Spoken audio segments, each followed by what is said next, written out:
tuh ngerokok dari SMP kelas 2. Oke.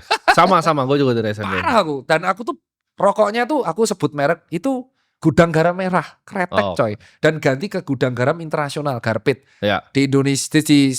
Dan itu baru berhenti 2022 gara-gara aku mau ikut maraton. VO aku check upku hancur.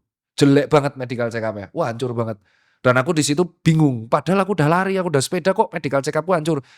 Akhirnya aku stop rokok dan tersisa sampai sekarang. Jadi aku tuh kalau lari di atas 15 kilo, heart rate-ku tiba-tiba naik. Gak bisa kayak orang-orang normal. Nah itu yang membuat akhirnya efek rokoknya ketinggalan. Tapi aku bisa berhenti karena niat itu. Wah, medical check up-ku hancur.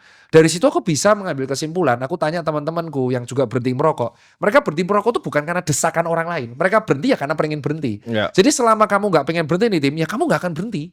Kamu gak akan berguna tuh dengerin ceramah Tirta, ceramah dokter jantung, gak akan. Dan dokter yang merokok itu, aku bisa ngomong, itu juga ada dan banyak. Oh banyak. Kalau dokter merokok pasti banyak. Jadi dokter-dokter jantung yang kesel di medsos itu sebenarnya bisa jadi kesel sama temannya juga. Makanya dia ngelabesin di medsos. Jadi maafkan kalau teman-temanku dokter jantung tuh kadang marah-marah soal perokok. Karena mungkin sejawatnya juga ada yang rokok. Jadi orang berhenti ngerokok tuh karena kesadaran masing-masing. Dan kamu ngerokok masih putih kan? Iya. Ada yang sana masih kretek.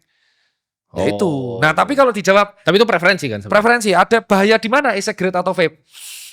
Aku masih jawab, aku nggak tahu sejauh apa bahayanya mereka berdua. Karena kalau yang gue tahu dari e-cigarette ya, teman gue yang misalnya e-cigarette itu mereka lebih banyak dari ngerokok sih. Karena kayak gini, kadang main ke rumah orang nih.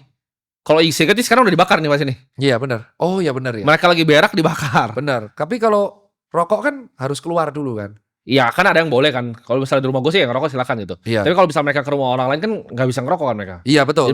Tapi kalau e-cigarette banyak boleh.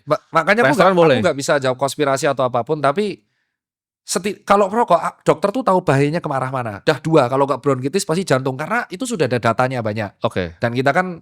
Tapi kalau e-cigarette sama vape, aku tuh nggak tahu nih arahnya kemana. Tapi kalau emang sampai tua ngerokok dan ada itu mungkin karena genetiknya lebih tahan. Itu aku jawab karena memang kita harus tahu bahwa Indonesia itu adalah negara yang genetiknya aneh-aneh. Dan usianya bisa ratusan tahun, ya mungkin kamu punya genetik yang bisa tahan sama asap. Dan ada orang yang genetiknya lemah juga, jadi nggak bisa aku bantah. Memang ada genetik unggul yang memang bisa tahan. Dan kamu maklumi aja kalau teman-temanku sejawat ada yang saklek banget sama perokok, ya mungkin karena itu biasanya cerminan karena di sekitarnya ada yang seperti itu.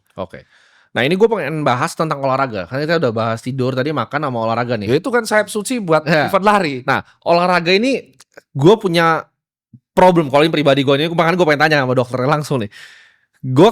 Gue itu kalau olahraga, gue kalau melakukan sesuatu yang repetitif dan boring, gue tuh otak gue gak kuat. Contohnya seperti lari.